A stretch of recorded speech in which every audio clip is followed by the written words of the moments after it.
सुनो सुनो सुनो सुनो ब्रह्मा बाबा की, सुनो सुनो ब्रह्मा बाबा की मंगलकारी दिव्य कहानी, दिव्य कहानी। सुनो सुनो सुनो सुनो ब्रह्मा बाबा की मंगलकारी दिव्य कहानी, दिव्य कहानी। सुनो सुनो जिसको सुनकर अज्ञानी भी, जिसको सुनकर अज्ञानी भी बन जाता ज्ञानी। सुनो सुनो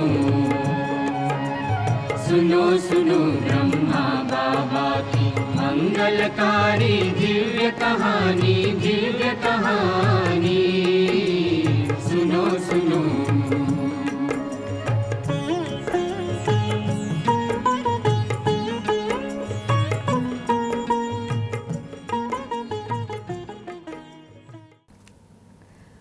ഓം ശാന്തി.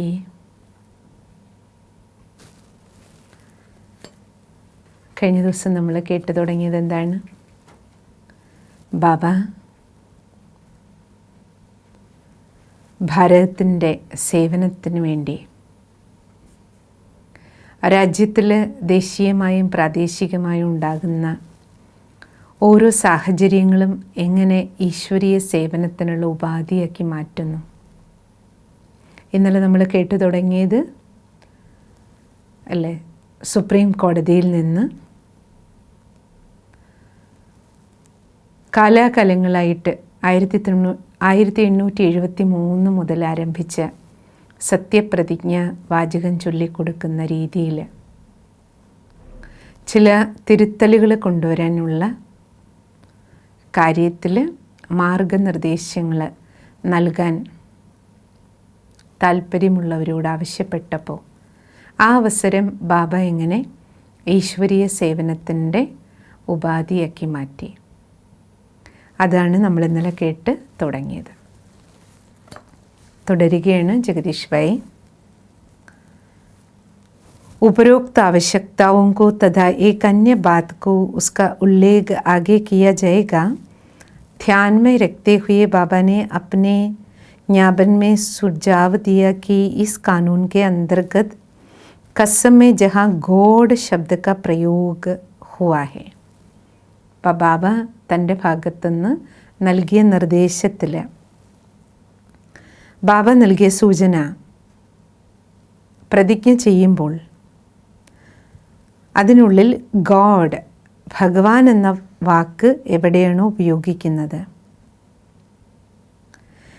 वहाँ इस शब्द के बाद supreme and divine justice Dharmaraj शब्द का भी प्रयोग किया जाए.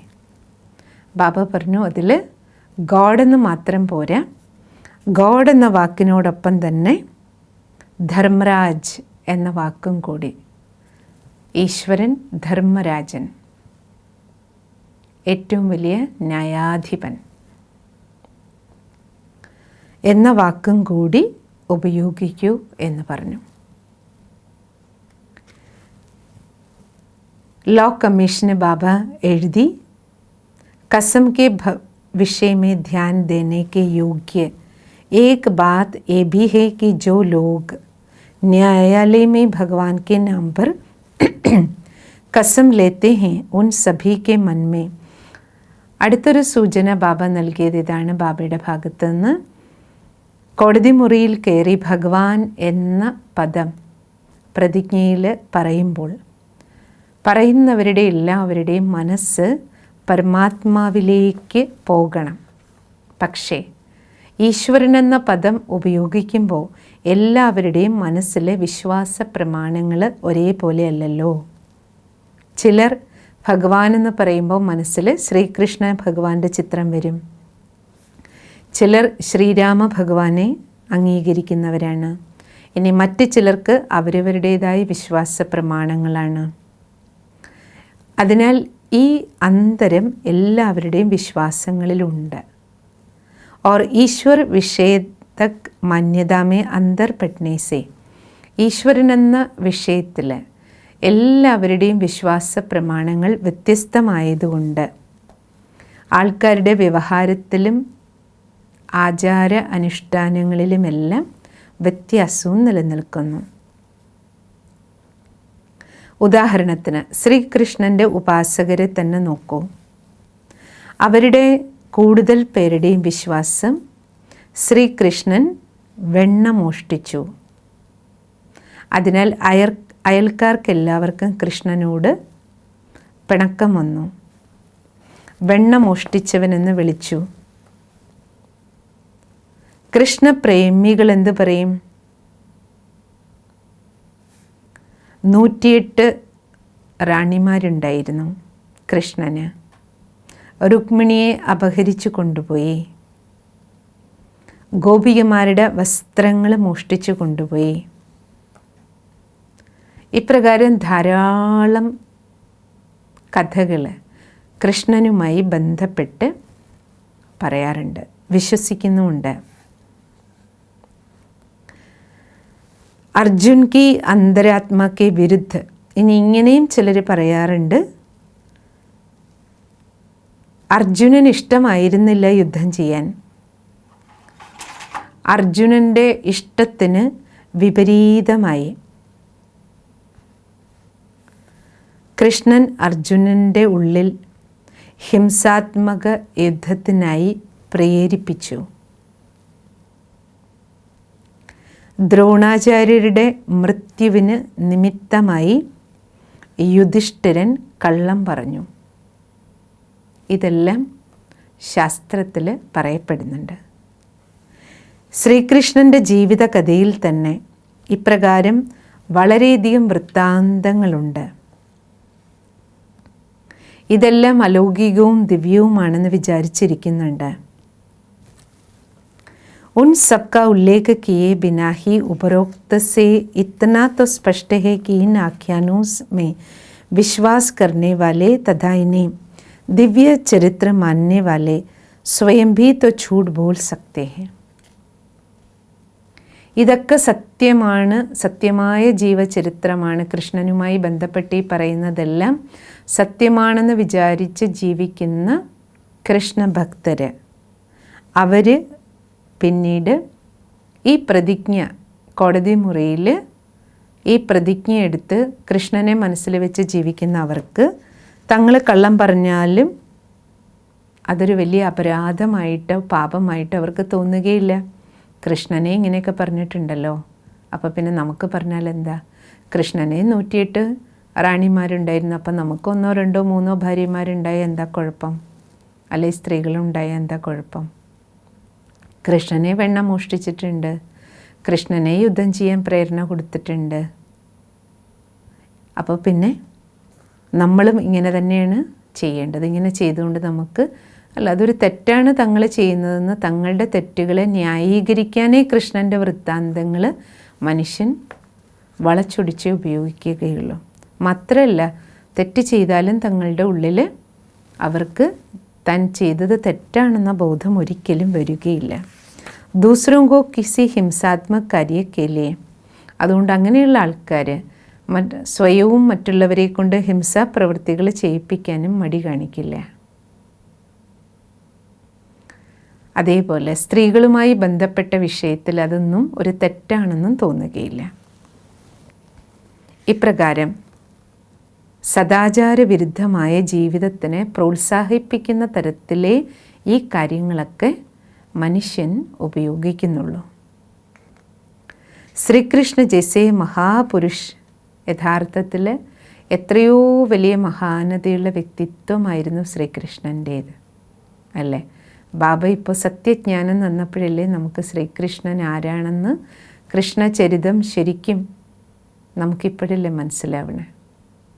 ഇത്രയും കാലം നമ്മൾ കേട്ട കഥകളിൽ എന്തെല്ലാം അസംബന്ധങ്ങൾ കൃഷ്ണൻ്റെ വ്യക്തിത്വത്തെ എത്രത്തോളം മോശമായി ചിത്രീകരിച്ചിട്ടുണ്ട്. കാരണം എന്താ? മനുഷ്യൻ്റെ ജീവിതം ദേഹാഭിമാനത്തിലേക്ക് വന്നപ്പോൾ വികാരങ്ങൾക്ക് അടിമപ്പെട്ട് വികർമ്മങ്ങൾ ചെയ്യാൻ തുടങ്ങിയ മനുഷ്യൻ എഴുതിയ വൃത്താന്തങ്ങളും ഇപ്രകാരം വികാര വിക്ഷോഭങ്ങൾ നിറഞ്ഞതാക്കി മാറ്റി. അതുകൊണ്ട് അവരുടെ എല്ലാം ശ്രീകൃഷ്ണൻ്റെ ശ്രീരാമൻ്റെ എല്ലാം ജീവചരിത്രത്തിലും അതെല്ലാം കൂട്ടിക്കലർത്തുകയുണ്ടായി. അത് എഴുതിയ സമയത്ത് എഴുതിയവരുടെ മനോനിലയാണ് നമ്മളതിൽ കാണുന്നത്. യഥാർത്ഥത്തിൽ അവരുടെ സത്യമായ ജീവചരിത്രം അങ്ങനെയല്ല. കാരണം മഹാപുരുഷന്മാരുടെ കാലഘട്ടമാണ്. ശ്രീകൃഷ്ണനും ശ്രീരാമൻ്റെ എല്ലാം കാലഘട്ടം എത്രത്തോളം സത്യതയുടെ, ശുദ്ധിയുടെ, മഹാനത നിലനിന്നിരുന്ന കാലമാണ്. ഇത്രയും വലിയ മഹാപുരുഷന്മാരെ പതിത മനുഷ്യരെ പോലെയാണ് ചിത്രീകരിച്ചിരിക്കുന്നത്. അതുകൊണ്ട് ബാബ എഴുതി ഇതെല്ലാം അസത്യ കാര്യങ്ങളാണ്. അബ് ജോ ഇസ് വിചാർധാര കെ ലോഗ് ഹേ, പക്ഷേ ഇതെല്ലാം സത്യമാണെന്ന് വിശ്വാസം ധരിച്ചിരിക്കുന്ന ജനസമൂഹം, അവർ കോടതി മുറിയിൽ പ്രതിജ്ഞ ചെയ്യുമ്പോഴും അവർക്ക് ഈ പ്രതിജ്ഞ ചെയ്തതുകൊണ്ട് അവരുടെ മേൽ സത്യതയുടെ പ്രഭാവം ഉണ്ടാകണമെന്നില്ല. ഭഗവാൻ കെ നാം പർ കസം തോ ലേ ലേങ്കെ, ഈശ്വരൻ്റെ പേരിൽ പ്രതിജ്ഞ ചെയ്യുന്നുണ്ടാകാം.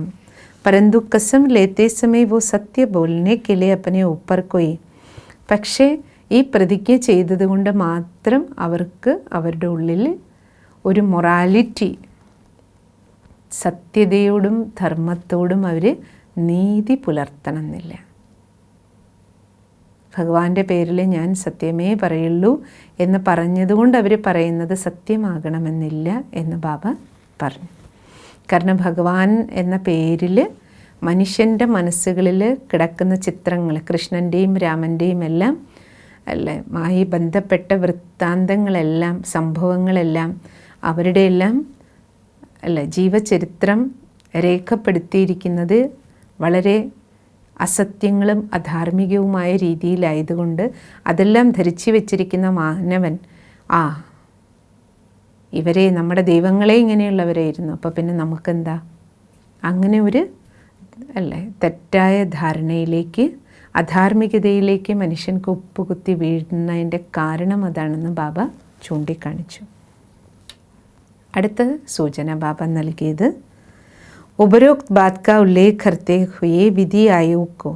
ബാബ ഇത് കൂടാതെ ലോ കമ്മീഷന് നൽകിയ മറ്റൊരു പോയിൻ്റ്, ജഹാം ഏക് ഓർ ഇസ് ബാത് की आवश्यकता है कि कृष्ण संबंधी ग्रंथों में ऐसे ആഖ്യാനവും കോ. അപ്പോൾ ബാബ നിർദ്ദേശം നൽകി ശ്രീകൃഷ്ണ ചരിതങ്ങളിൽ നിന്ന് കൃഷ്ണൻ്റേതല്ലാത്ത ഇപ്രകാരം അസംബന്ധം നിറഞ്ഞ കാര്യങ്ങൾ, ശ്രീകൃഷ്ണൻ എന്ന മഹാപുരുഷൻ്റെ വ്യക്തിത്വത്തിന് കളങ്കം ചാർത്തുന്ന തരത്തിലുള്ള സംഭവങ്ങളെയെല്ലാം അതിൽ നിന്ന് മാറ്റണം, നീക്കണം ആ ഗ്രന്ഥങ്ങളിൽ നിന്ന് എന്ന് ബാബ പറഞ്ഞു. പവിത്രവും സർവഗുണസമ്പന്നവുമായ ദേവത ശ്രീകൃഷ്ണൻ്റെ പേരിൽ ആരോപിച്ചിരിക്കുന്ന മിഥ്യയായ ആരോപണങ്ങളെല്ലാം നീക്കണം. വഹാ എ ബി കിയാ ജയ കി പരമാത്മ ശബ്ദ കെ പെഹ്ലെ. അതേപോലെ മറ്റൊരു സൂചന ബാബ നൽകിയത് പരമാത്മ എന്ന വാക്ക് ഉപയോഗിക്കുന്നിടത്തെല്ലാം നിരാകാരനായ പരമാത്മാവെന്ന് കൂട്ടിച്ചേർക്കും. കാരണം പരമാത്മ നിരാകാരനാണ്, ശരീരധാരിയല്ല. പരമാത്മ ജ്യോതിസ്വരൂപനാണ്. ശ്രീകൃഷ്ണൻ ദേവതയാണെന്നും പരമാത്മ നിരാകാരനാണെന്നും ഒരു സൂചന ബാബ അതിലൂടെ നൽകി. ഭഗവാൻ झूठ के लिए दंडित और सत्य के लिए सुख देने वाले एक कथन तो निराकार परमात्मा पर न की. ബാബ പറഞ്ഞു അതിനോടൊപ്പം ഇത് എഴുതി ചേർക്കണം, സത്യത്തിന് ധർമ്മത്തിനും നല്ല ഫലവും അസത്യത്തിനും അധാർമികതയ്ക്കും ശിക്ഷയും ലഭിക്കുന്നത് നിരാകാരനായ പരംപിത പരമാത്മാവിൽ നിന്നാണ്, ശ്രീകൃഷ്ണനിൽ നിന്നല്ല. ശ്രീകൃഷ്ണൻ ദേവതയാണ്, നിരാകാരൻ പരംപിത പരമാത്മാവാണ്. നിരാകാർ പരമാത്മാ പർ ചരിത്രഹീനത കാ. അവിടെ നിരാകാരനായ പരമാത്മാവിനെ സംബന്ധിച്ചിടത്തോളം ഹീനമായ ചരിത്രം ഈശ്വരനില്ല. ഇതും ബാബ സൂചിപ്പിച്ചു. തീസര സുജാവ്, മൂന്നാമത്തെ പോയിൻ്റ്, कानून में सच्चे बयान के बारे में एक आधारमूलक मान्यता ये है कि बयान देने वाले को उस बयान में प्रयुक्त शब्द और उनके भाव एवं परिणाम मालूम होना चाहिए. അടുത്ത നിർദ്ദേശം ബാബ നൽകിയത് ഈ സത്യപ്രസ്താവന നടത്തുന്നവർക്ക് തങ്ങൾ എന്താണ് സത്യം പറയുന്ന പ്രതിജ്ഞ എടുക്കുന്നത് ആ വാക്കുകൾ അവർക്ക് അതിൻ്റെ അർത്ഥം പ്രോപ്പറായിട്ട് മനസ്സിലാക്കണം. പ്രോപ്പറായിട്ട് അവർ ജീവിതത്തിൽ അത് പാലിക്കുകയും വേണം. भगवान के नाम पर लिए गए कसम तो अस्पष्ट और निरर्थक हो जाता है. ഭഗവാന്റെ പേരിൽ പക്ഷേ കോടതിയിൽ എടുത്തുകൊണ്ടിരിക്കുന്ന സത്യപ്രസ്താവന എടുക്കുന്നവർക്ക് സ്പഷ്ടവുമല്ല മീനിങ്ലെസ്സുമായിട്ട് മാറിയിരിക്കുകയാണ്. കാരണം ഭഗവാനെ ആരാണെന്ന് വ്യക്തമല്ല. അപ്പോൾ എടുക്കുന്ന പ്രസ്താവന പ്രതിജ്ഞ അതും मीनिंगलेस ആയിട്ട് മാറില്ലേ. इसमें भगवान शब्द की कोई सुस्पष्ट शब्दों से ഭഗവാൻ എന്നുള്ള പദം ഉണ്ടെങ്കിലും ഭഗവാൻ ആരാണെന്നുള്ള സ്പഷ്ടമായ പരിഭാഷ എവിടെയുമില്ല. ഇതിൽ നിന്ന് മനസ്സിലാകുന്നത് കിസി വ്യക്തിക്കോ പരമാത്മാക്കേ ഇതുവരെ ഒരു ആൾക്ക് പരമാത്മാവിൻ്റെ ദിവ്യ നാമം, ദിവ്യ സ്വരൂപം, ദിവ്യമായ ധാമം, ദിവ്യമായ കർത്തവ്യത്തിൻ്റെ സത്യമായ ജ്ഞാനമില്ലയോ അതുവരെ അവർ പരമാത്മാവിൻ്റെ പേരിൽ പ്രതിജ്ഞ എടുത്താലും അവർക്ക് ഈശ്വരിലേക്ക് ആകർഷണം ഉണ്ടാക്കില്ല. ഇതിലൂടെ ബാബ എന്തു പറഞ്ഞു? പരമാത്മാവിൻ്റെ ദിവ്യമായ നാമവും ദേശവും കാലവും കർത്തവ്യവും സ്വരൂപത്തെക്കുറിച്ചുമുള്ള പരിചയം കൂടി ആ സത്യപ്രതിജ്ഞയ്ക്കൊപ്പം വ്യക്തിക്ക് നൽകണം. ആ സെൻറ്റൻസുകളും കൂടി ആഡ് ചെയ്യണം. ആരാണ് ഈശ്വരൻ? बाबा की मार्ग प्रदर्शक के अनुसार विधि आये को ए राय दी. അതുകൊണ്ട് ബാബയുടെ നിർദ്ദേശപ്രകാരം ലോ കമ്മീഷൻ ഈ പോയിൻറ്റും എഴുതി അറിയിച്ചു. പരമാത്മാ K Bare may is പ്രകാർ K ഈശ്വരൻ്റെ സത്യമായ പരിചയം പ്രതിജ്ഞ ചെയ്യുന്ന വ്യക്തിക്ക് ബോധ്യപ്പെടുത്തുന്ന തരത്തിൽ കുറച്ച് മഹാവാക്യങ്ങൾ എഴുതി ചേർക്കണം. इस विषय पर आयोग को लिखे गए ज्ञापन में स्पष्ट करके बताया कि ബാബ അതെങ്ങനെ എഴുതണമെന്ന് സ്പഷ്ടമാക്കി കൊടുത്തു.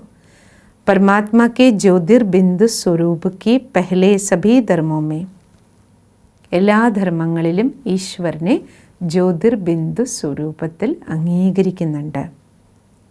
അതുകൊണ്ട് ജ്യോതിർബിന്ദു സ്വരൂപമായ പ്രകാശസ്വരൂപമായ ഈശ്വരൻ്റെ പരിചയം തീർച്ചയായിട്ടും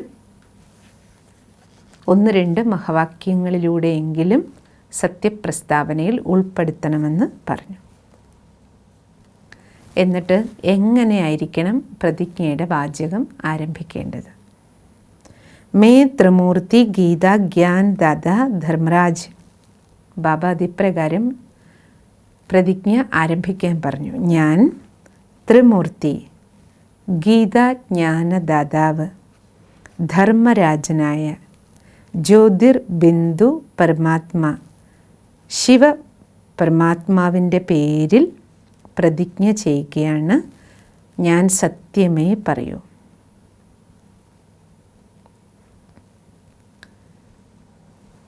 ഞാൻ പറയുന്ന കാര്യങ്ങളിൽ അല്പം പോലും അസത്യം ഉണ്ടാക്കുകയില്ല.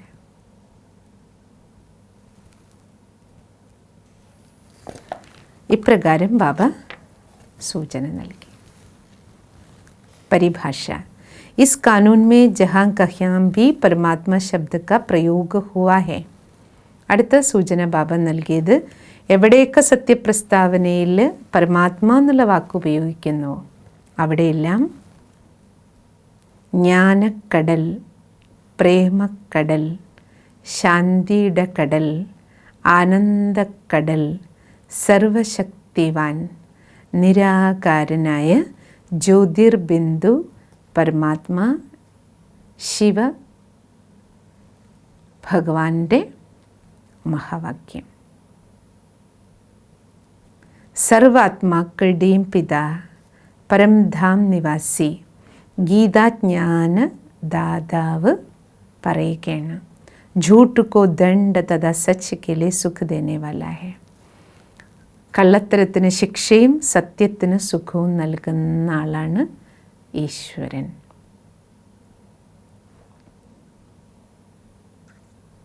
ഇപ്രകാരം ബാബയുടെ പരിചയം, ബാബയുടെ ഗുണങ്ങൾ എന്താ, ബാബയുടെ കർത്തവ്യം എന്താ, രണ്ട് പരിചയവും അല്ലെ. ബാബയുടെ ധർമ്മരാജൻ്റെ റോളിനെ കുറിച്ചും അതിൽ സൂചന. ബാബ സർവഗുണങ്ങളുടെയും ശക്തികളുടെയും സാഗരമാണെന്ന സൂചനയും. ടോട്ടൽ പരമാത്മാവിൻ്റെ പരിചയം. ആ പ്രതിജ്ഞ ചെയ്യുന്ന വ്യക്തികളുടെ ഉള്ളിൽ ബാബയുടെ രൂപം, ആദ്യം ജ്യോതിർബിന്ദു സ്വരൂപത്തെ പരിചയപ്പെടുത്തി അല്ലേ. പിന്നെ ബാബ സർവഗുണങ്ങളുടെ ശക്തികളുടെ കടലാണ്. അപ്പോൾ വ്യക്തിക്ക് തൻ്റെ ഉള്ളിൽ ശക്തി നിറയ്ക്കാൻ ഈശ്വരനെ ഓർമ്മിച്ച്, പിന്നെ പരമാത്മാവിൻ്റെ കർത്തവ്യം, സത്യത്തിന് അല്ലേ നമുക്ക് നല്ല ഫലം കിട്ടും, അസത്യത്തിന് ശിക്ഷയുണ്ടാകും. ഏറ്റവും വലിയ ന്യായാധിപനാണ് പരമാത്മാ. ഈശ്വരൻ്റെ മുന്നിലാണ് ഞാൻ ഈ പ്രതിജ്ഞ എടുക്കുന്നത്. ആ ഒരു ബോധം വ്യക്തിയുടെ ഉള്ളിൽ ഉണർത്തിയെടുക്കുക. ഈ രീതിയിലുള്ള സൂചനകളാണ് ബാബ നൽകിയത്. ये भी सुझाव दिया कि अच्छा होगा यदि कसम लेते समय वो व्यक्ति अपने हाथ में. ഇതിനോടൊപ്പം ഒരു സൂചനയും കൂടെ കൊടുത്തു ബാബ. വ്യക്തി പ്രതിജ്ഞ എടുക്കുന്ന സമയത്ത് ജ്യോതിർബിന്ദു ശിവപരമാത്മാവിൻ്റെ ചിത്രം കോടതി മുറിയിൽ വയ്ക്കുകയും ആ ചിത്രം അവരുടെ കയ്യിൽ കൊടുക്കുകയും ചെയ്താൽ നല്ലതാണ്. ബാബയുടെ ബിന്ദു രൂപത്തിൻ്റെ ചിത്രം കയ്യിൽ കൊടുത്താൽ നല്ലത്. ഒപ്പം കോടതി മുറിയിലും ആ ചിത്രം തൂക്കിയിടുന്നത് വളരെ നല്ലതാണെന്ന് ബാബ പറഞ്ഞു. കാരണം പ്രതിജ്ഞ ചെയ്യുന്ന വ്യക്തിക്കും ഭഗവാന്റെ ഓർമ്മ വരും. അപ്പോൾ ആ വ്യക്തിയുടെ വായിൽ നിന്ന് വരുന്ന വാക്കുകളിലും ശ്രദ്ധയുണ്ടാകും. विधि आयोग को उन्हीं दिनों में समाचार पत्रों में 6 एक समाचार पत्र का हवाला भी दिया गया. ആ സമയത്ത് പേപ്പറിൽ വന്ന മറ്റൊരു ന്യൂസിൻ്റെ പീസും കൂടെ ബാബ ഇതിനോടൊപ്പം നൽകി. കാരണം അതിൽ പേപ്പറിൽ വന്ന ന്യൂസ് ഇങ്ങനെയായിരുന്നു. സബ് ഡിവിഷണൽ മജിസ്ട്രേറ്റ് ഒരിക്കൽ വാദിയെയും പ്രതിയെയും വാദപ്രതിവാദത്തിന് മുമ്പ് കോടതിയുടെ തൊട്ടടുത്തുള്ള ക്ഷേത്രത്തിലേക്ക് കൊണ്ടുപോയി. അവിടെ ശ്രീകോവിലിന് മുന്നിൽ നിർത്തിക്കൊണ്ട് മൂർത്തിയെ നോക്കിക്കൊണ്ട് പ്രതിജ്ഞ ചെയ്യിപ്പിച്ചു. അതിനുശേഷം രണ്ടുപേരും വാദിയും പ്രതിയും അതുവരെ കള്ളം പറഞ്ഞിരുന്ന കാര്യങ്ങൾ ആ സമയത്ത് അവരുടെ വായിൽ നിന്ന് അതിനുശേഷം സത്യം പറഞ്ഞു അവർ എന്ന് പറഞ്ഞൊരു ന്യൂസ് ആ സമയത്ത് പേപ്പറിൽ വന്നിരുന്നു. ക്ഷേത്രത്തിന് മുന്നിൽ വെച്ച് അവരെ കൊണ്ട് സത്യപ്രതിജ്ഞ ചെയ്യിപ്പിച്ചതിന് ശേഷം പറയാൻ പറഞ്ഞപ്പോൾ അവരുടെ വായിൽ നിന്ന് സത്യം വന്നു. ഈ ന്യൂസ് പേപ്പറിൽ വന്നിരുന്നു. ആ പേപ്പറിൻ്റെ പീസും കൂടെ ബാബ അയച്ചു കൊടുത്തു കോർട്ടിലേക്ക്. പിന്നീട് ബാബ പറഞ്ഞു, സെക്ഷൻ ആക്ട് 8 പറഞ്ഞിട്ടുണ്ട്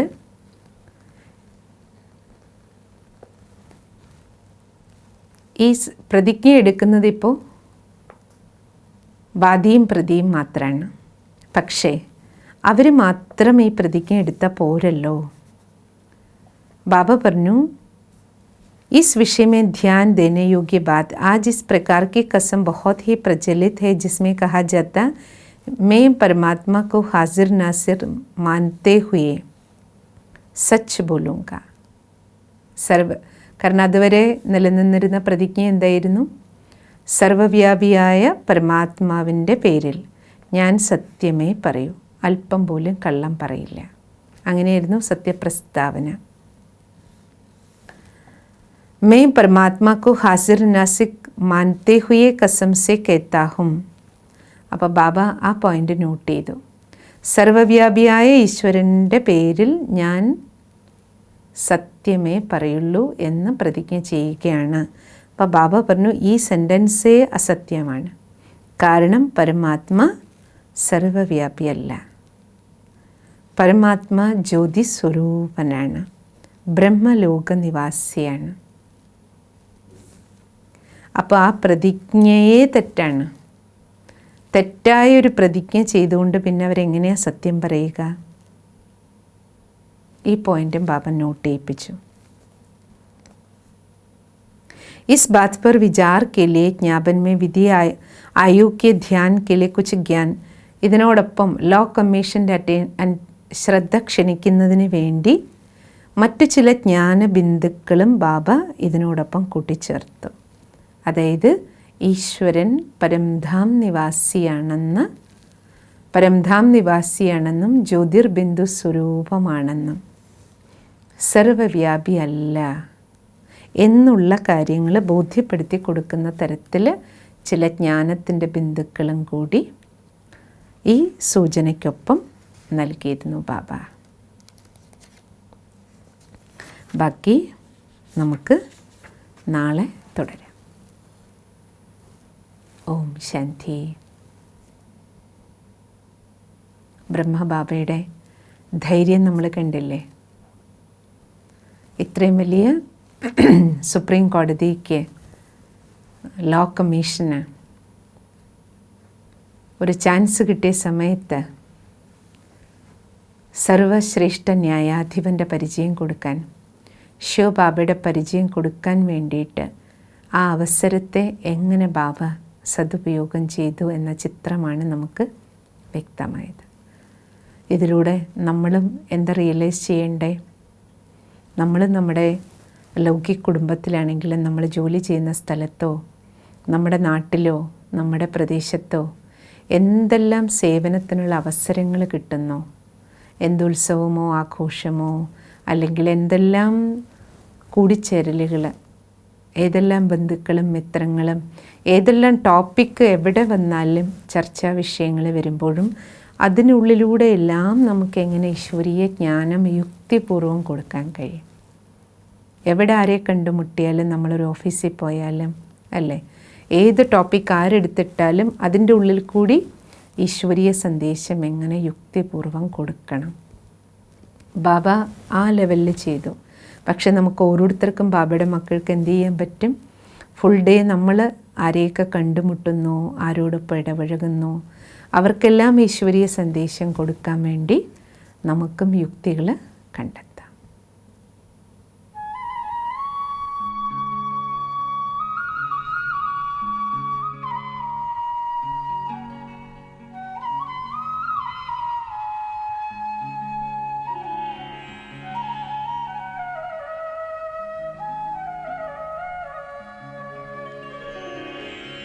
इस भूमि पर कोटि कोटि जन आते हैं और जाते हैं। कुछ आते जो दिव्य कर्म कर नाम अमर कर जाते हैं।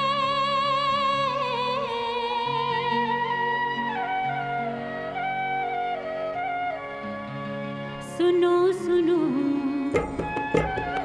सुनो सुनो ब्रह्मा बाबा की, सुनो सुनो ब्रह्मा बाबा की मंगलकारी दिव्य कहानी, दिव्य कहानी। सुनो सुनो